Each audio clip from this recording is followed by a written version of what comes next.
Hello and welcome to the first ever TGA Pristine Podcast, where we discuss everything from the trading card community to the company itself that grades your favorite collectible cardboard. Grab your sleeves and top loaders, it's time to rip into the show.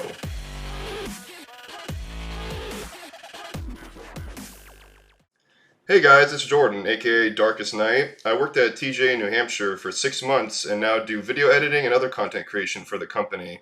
I am co-host with my brother Ryan. Hey, what's going on, guys? It's Ryan here, a.k.a. QuiccTrigger.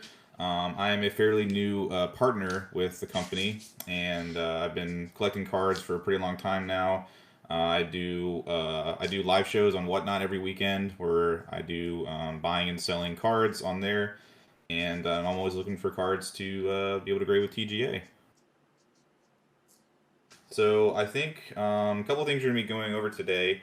It's kind of just giving a little bit of backstory to our experiences with collecting cards, and just kind of bouncing off from those kind of things, and getting more into in-depth stuff with TGA and kind of giving you guys more insight on some things you may not know. So I think for starters, I think we'll go into when we started collecting. So I know for me, I've been collecting cards ever since I was young. When I was a little kid, every time we went to like the grocery store or anything like that. If people that don't remember, they used to have like Pokemon packs and stuff like in like the grocery lines and everything. You like the long stem stuff from like base set, fossil, like all that type of stuff. And we would get packs every now and then if our mom decided that we could get some. It was like not that often, but it was enough to where we were able to start like building decks and things like that. Unfortunately, I don't have a lot of those cards with me now. I have some, but obviously as kids, we didn't really know to like take care of that type of stuff. We didn't like have like sleeves or like any of those type of things. And we had binders and all that, but we never like really had like proper protection for all that type of stuff. So it wasn't really the best, but I still have some from my childhood. I even have a really messed up, I have a really messed up Gyarados from back in the day that I just have in a protection slab with TGA, because it literally looks like I put it in a washing machine, and I decided to fold it about 8 times, and so it doesn't look too good, but that's kind of like my long story of collecting. I got really into Pokemon, Yu-Gi-Oh! That was kind of like where I started with collecting. I was never really too much into sports, but just beginning is like Pokemon, Yu-Gi-Oh! And all that type of stuff. That's kind of like where my journey started with collecting cards and everything. So what about you, Jordan? What did you get into?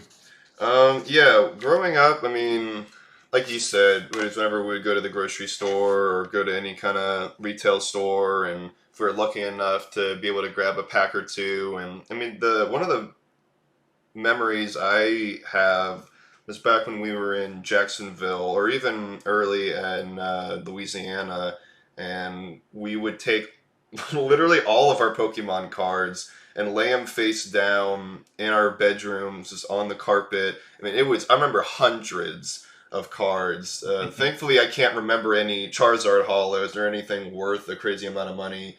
But I just remember us like slapping all those cards down and then just like randomly picking them face up one at a time, seeing which ones we would get, or like which one would last till the end. And and we did what a lot of people were supposed to back then. It's playing with these cards, enjoying these cards, and just having a really good time with them. And they were meant to be played with. But yeah, I was gonna mention that base hollow Gyarados, because that was one of the only cards I remember that we still had at the time.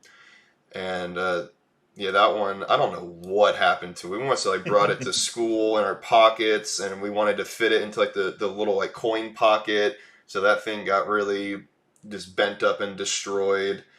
Yeah, we only had a couple other cards that survived, like the little dog Pokemon base cards, like Arcanine, and some other ones, Houndoom. And so it kind of makes sense that, because I've been a big animal and dog lover my whole life, so it made sense that even me at like 6 years old wanted to hold on to those the most. And but yeah, it's just a lot of positive memories, even though not a whole lot of them survived our childhood.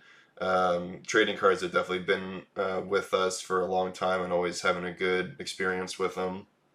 Yeah, yeah. Also, going back to that, so yeah. So I remember there was at one point in one of the last houses we were in, I started just like kind of going through different rooms in the house, like just searching through different like boxes and things that we had, trying to see if there was any way I would be able to find like some of our old cards. Like, because even if they were in rough shape, I still wanted to be able to like have those cards and like be able to hold on to the memories of like having those for so long. And I remember I looked in some type of chest that we had in the house, and I found a really old hollow Nidoking card. And I mean, it was like not as bad as the Gyarados, but it was pretty rough. But I was still happy to like find that and to be like, wow, like we had all these like holographics from like so long ago, just like just sitting around in some random crate or box in our house, and like just still being able to find those cards and just like being able to like remember the times of us like buying those packs at the store and just ripping them open and like not even really caring like what was in it. Like we just wanted to start collecting Pokemon because it was such a big thing for us growing up. And Yeah, I remember one of the other memories, like when we would buy a pack of cards, and to evenly and fairly distribute the cards between the me, you, and our oldest brother Jonathan.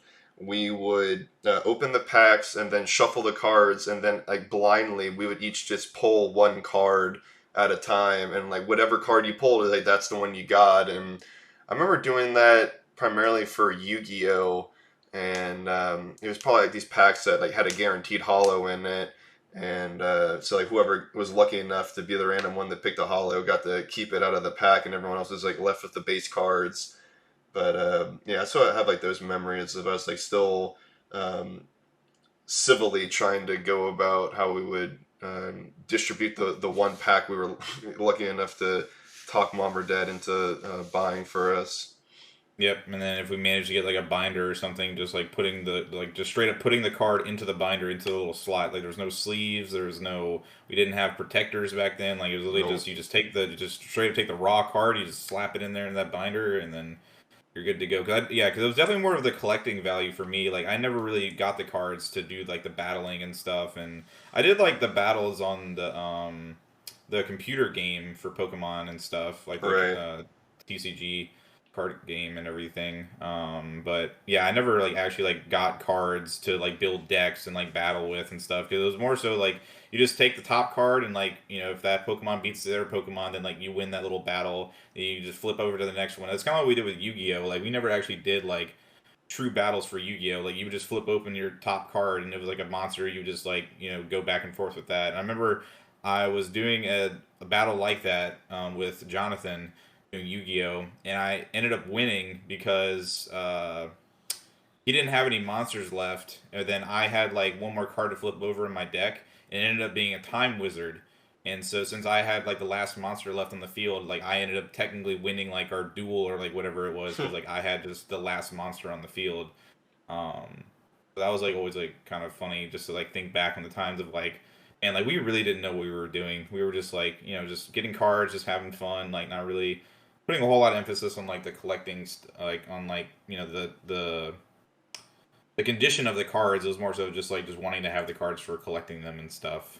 Um, Yeah, and I think that that's the way it was supposed to be, and I'm definitely glad we had that childhood of experience with trading card games and how it was not necessarily meant to be used and played, but we definitely had a good time, and it left a positive influence on us going forward because 20 years later we still love these things, and it grows and adapts to other shows that we watch and just whatever else, it always left a positive impact, and we definitely owe it all to Pokemon, Yu-Gi-Oh, all those just early trading card sets that went around, and we definitely had a good time with them. yeah, absolutely. So yes, yeah. So whenever we decided to start getting into grading cards, this is like way later down the line. This is like only like a few years ago. We started like really diving into figuring out who we wanted to send cards to. So we were kind of debating on if we wanted to go with like one of the top dogs out there, whether it's like Beckett, CGC, like PSA, and this is like during like the COVID like current quarantine times and stuff. So this is when like a lot of those companies weren't even really taking a lot of submissions. If they were, the prices were ridiculous and the wait times were even more ridiculous. So we were looking at other companies to try to send some cards to, because like we started getting way more into like just figuring out like, okay, like if we were gonna pick some cards, like where would we send them to, like what kind of cards we were gonna be picking out. So I remember we initially were getting cards graded with GMA. That was like the company we landed on because the prices were pretty fair and the return times was like decent. It was like, like I don't even know, it was like 3, 4 months or so, possibly a little bit longer. Um, and then shortly after sending our cards off to GMA, I was like really heavily into like watching, like Twitch streams and like all that type of stuff. And I remember I was watching A Drive a lot. Shout out to A Drive. Um, and he was talking about how he was getting in with this card grading company out in New Hampshire. And I was like, oh, this sounds kind of cool. And so then he started showing off the initial slabs and everything and the labels for TGA, and like talking about how you could choose, like the different colors, and you can even make the labels like holographic and all that type of stuff. I'm like, oh wow, this is like really cool. And then like as soon as I saw that, I was like in my head thinking like, man, if this would have came out like like months ago, like we wouldn't have even considered GMA. Like we would have just went ahead and gone with TGA. So that was when we first kind of like learned about it. It was like soon, like really soon into when they were announcing like TGA as like an official company now grading cards and stuff. I was just like, man, like I need to start sending my cards to them. Like those labels are so cool, like you're very unique, and they match the theme of the cards very well. 'Cause especially like with Yu-Gi-Oh, like just the way that they change up like how like the backs of the labels look to look like the back of the Yu-Gi-Oh cards, and things of that nature. It was just like so. It was like very different, and it was just like really cool to see a company like coming in and competing with a lot of these other ones that gave like a lot of different options than like some of the other companies out there do. Yeah, yeah. I still remember the day you walked into my room, and we had already gotten our one submission back with GMA at that point, or we had sent it off, and you walked in my room and say, "Oh, hey, I just found this really cool video about this card grading company. I want to show you." And so that was the first A Drive video that I had seen, and I knew that you were a fan of him. And whenever he was talking about him joining up with TJ at the time and showing off those labels, primarily with Pokemon, that's what he focused on, and we were.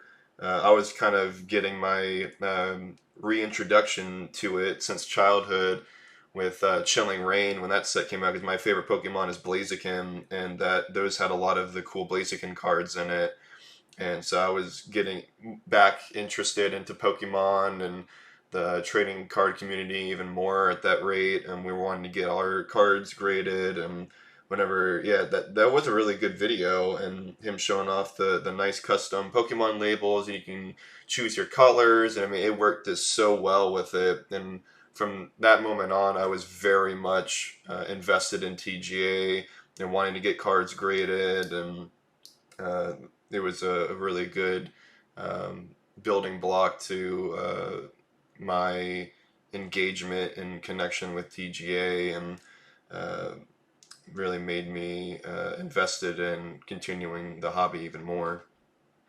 Yeah, absolutely. Yeah, and I think like that's like touching on some of the unique things that really drew me into TGA was like you said, and things I mentioned before is just like you're able to pick a color that matches with like some part of the card, whether like it's like the the character itself in the card, or it's like some other color that's like within the picture or anything like that. It just like it really gives you a chance to test out different things, like see if it works, see if it doesn't, and that's like the beauty of being able to go on the website, and they have the they have like the label design system where you can actually input your card, and you can like pick different colors and see which ones you think would match best with the card.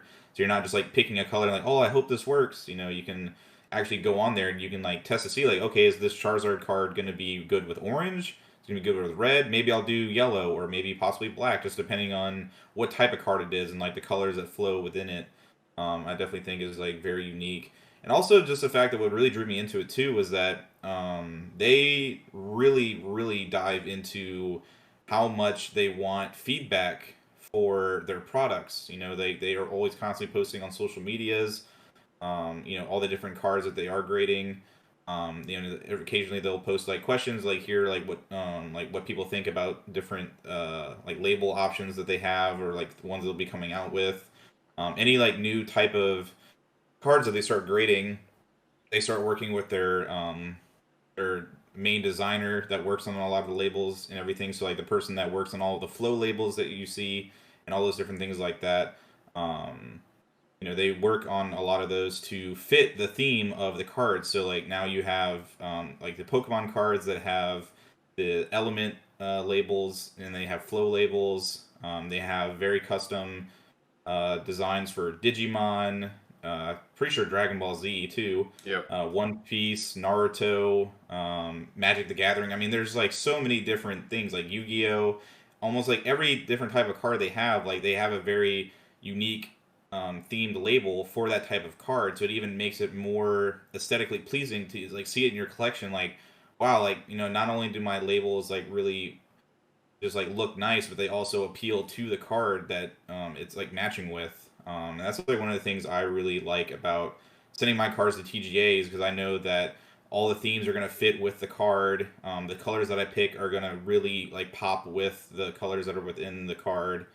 So I always like being able to sit there and be like, oh, like which one do I think will look good? And then also deciding like, oh, like, do I even want this one with the hollow label? Because I think like the hollow foil design on the card is going to match really well and flow well into the label. And then even picking like a choice to get a flow label. So like if the artwork seems like it can flow into the label, and like getting like a very cool custom design for that is also like a very unique thing, and that draws a lot of eyes onto more people that would want to grade with TGA. So I definitely think that they do very well with engaging with the community, kind of getting feedback on a lot of stuff, and seeing like what's really going to work and like what people really want to see out of the company. Yep, and that was the number one thing I always took away from before I worked there and while I was working there, and even now after being in New Hampshire with them, is that they are a very, very personable company that truly cares about not only the industry and its own workers there, but about the community and the people that grade for TGA. And they definitely go above and beyond what is expected of a card grading company, and they want to make it very personal because it's by collectors for collectors. Everybody that's there has a passion in the community, and we want to do right by everybody else. And so they do a great job with connecting with people and also giving them what they want, and allowing them to pick their colors for their labels, what kind of custom label for their cards that they're sending in to make it even more personable. You can even just get cards slabbed up, like we did with the Gyarados, because we honestly didn't want to even see what kind of grade that would be, if it would even reach any grade whatsoever. Yeah, -2. Yeah, probably. It probably would have been just authenticated. I'm kind of surprised it's authenticated because that thing is crumbling off, but it is the real deal. It's just sadly almost deteriorating.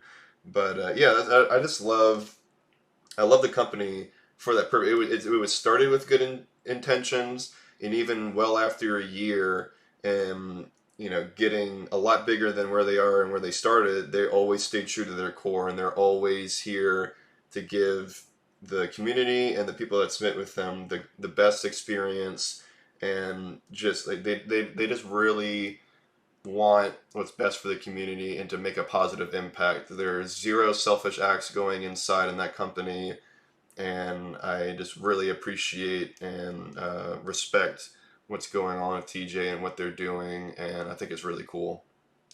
Yeah, absolutely. And so, fun fact: not a lot of people are going to know this, but Jordan, when he first started with the company, he actually moved out to New Hampshire to work at the physical facility that they have out there.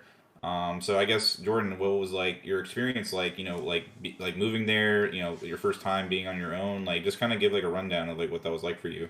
Yeah, it was a very exciting time. Because oddly enough, I wasn't nervous. I wasn't scared. I was just very excited because the end goal was like, I'm working for TGA. I'm gonna be grading trading cards. I love this company. Everybody seems really nice that I've talked to. But yeah, I drove from Louisiana to New Hampshire.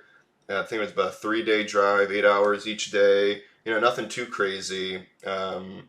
And that was fun. The day after I got there was a snowstorm, which, if you know anything about Louisiana, that's never happened. We've gotten snow days, but we've been lucky to get a couple inches and for it to last a couple hours.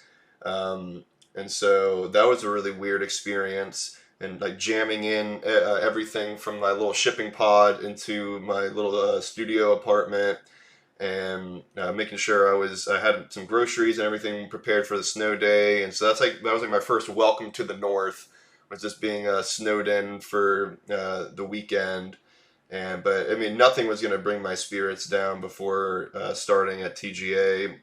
It was a little shocking, adapting to everything. It was my first time like truly being alone on my own. I had lived away from home uh, before then in college and whatever else, and so it was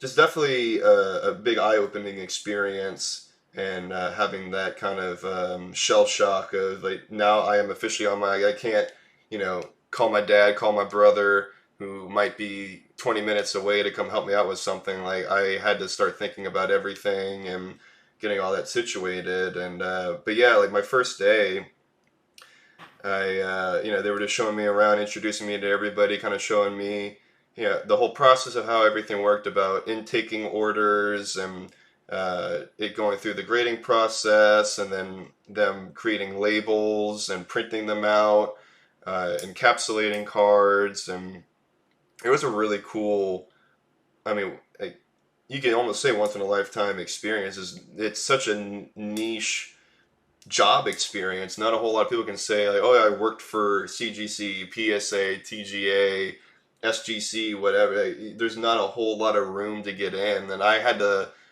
claw and tear my way into working for them. There was a time where I was in between jobs and I was contacting every cool company that I ever enjoyed submitting with. Like, there's a company, Zobi, that deals with autographs, and I had sent in items to get autographed through them before, and so I was contacting them.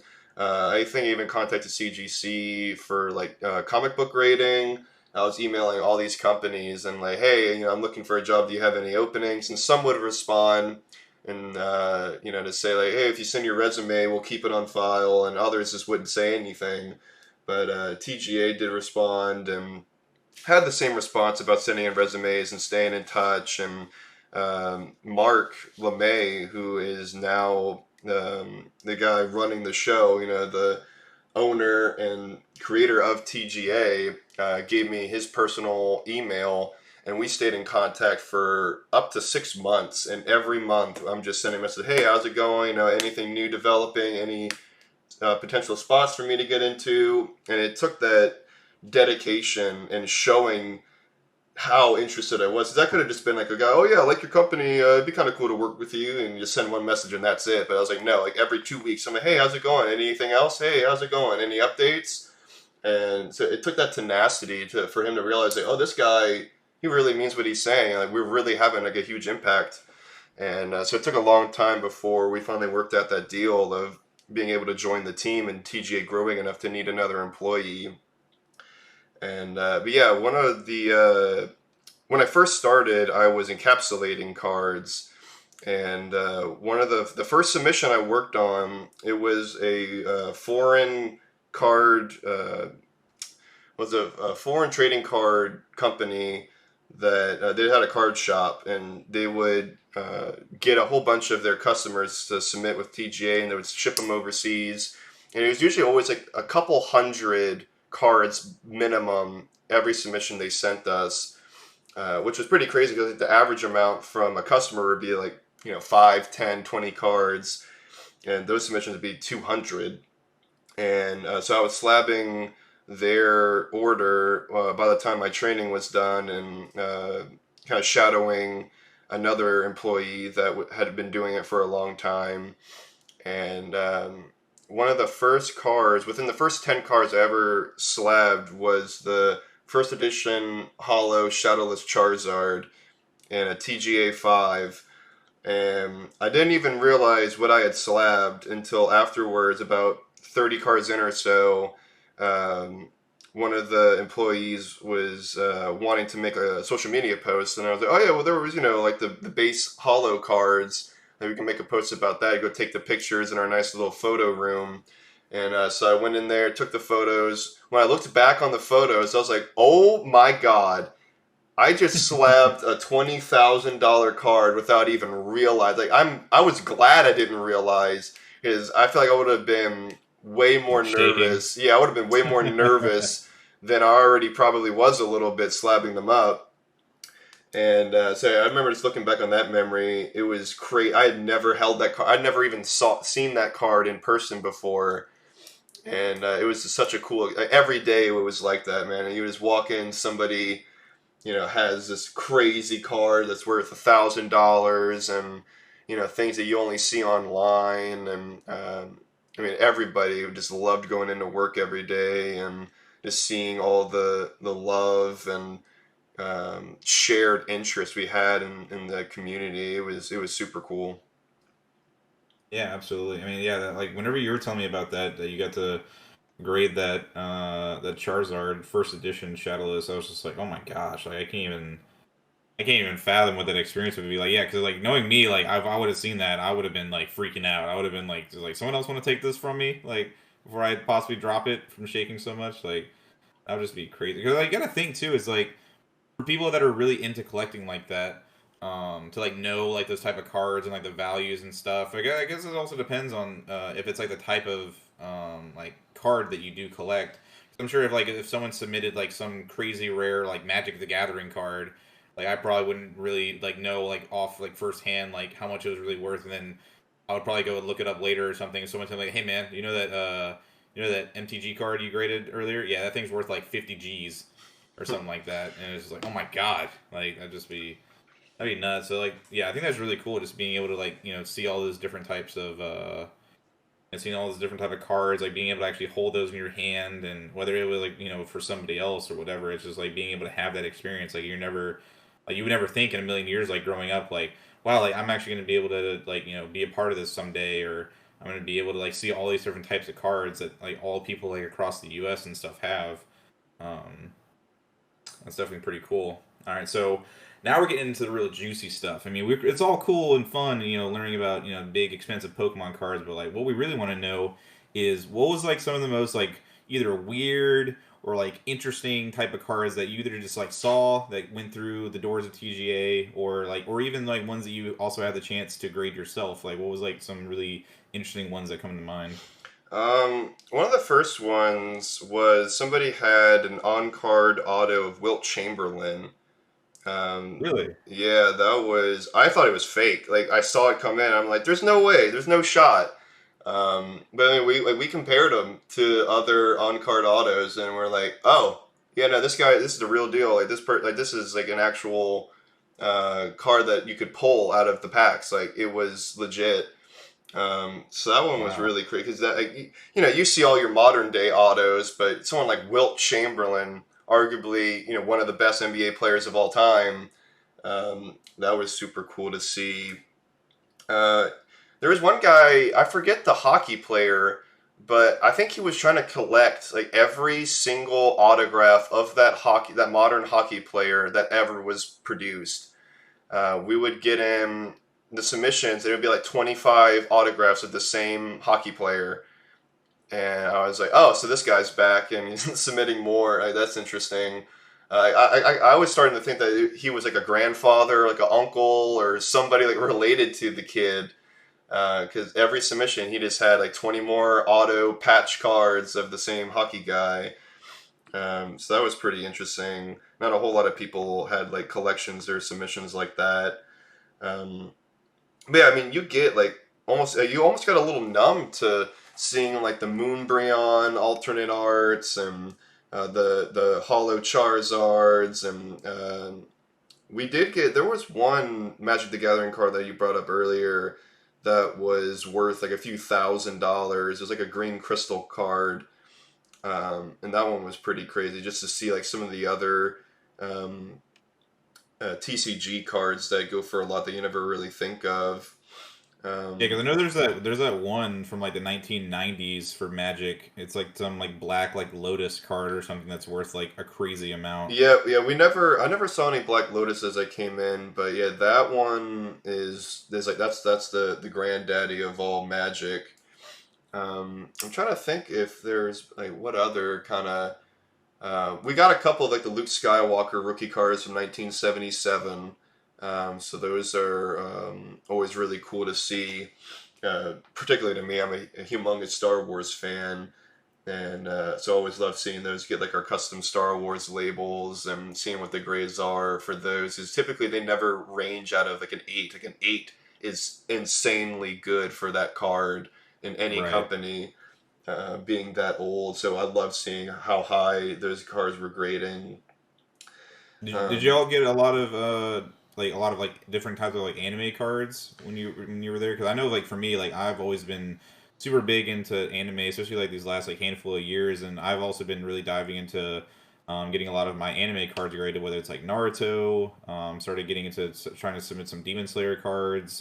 My Hero Jordan as well is a very big My Hero fan. He's gotten a lot of My Hero cards graded in his time. So like, was there any certain like specific like anime cards you saw when you were there? um, so typically, but when I was there, the Naruto Kaiju craze hadn't started yet. It was kind of building up, but it was pretty new. So we never got a whole lot of submissions with those. We did get there was a Naruto Sage card from the official, or I should say like the first, Original. yeah, first CCG that I still see on eBay today that is listed for $1,000. So that one was like a big card from that show. The One Piece set hadn't come out yet. But yeah, but like My Hero was there, and so a lot of times like I would get my cards graded, and but yeah, like as far as like other like anime shows, there wasn't too many that came through at the time. 'Cause I know like we would get like some Weiss Schwartz, and that's kind of how I got introduced to that company and those sets of cards. And because my brother had introduced me to Attack on Titan, and so I liked collecting a lot of those Weiss Schwartz cards and opening up some of those boxes.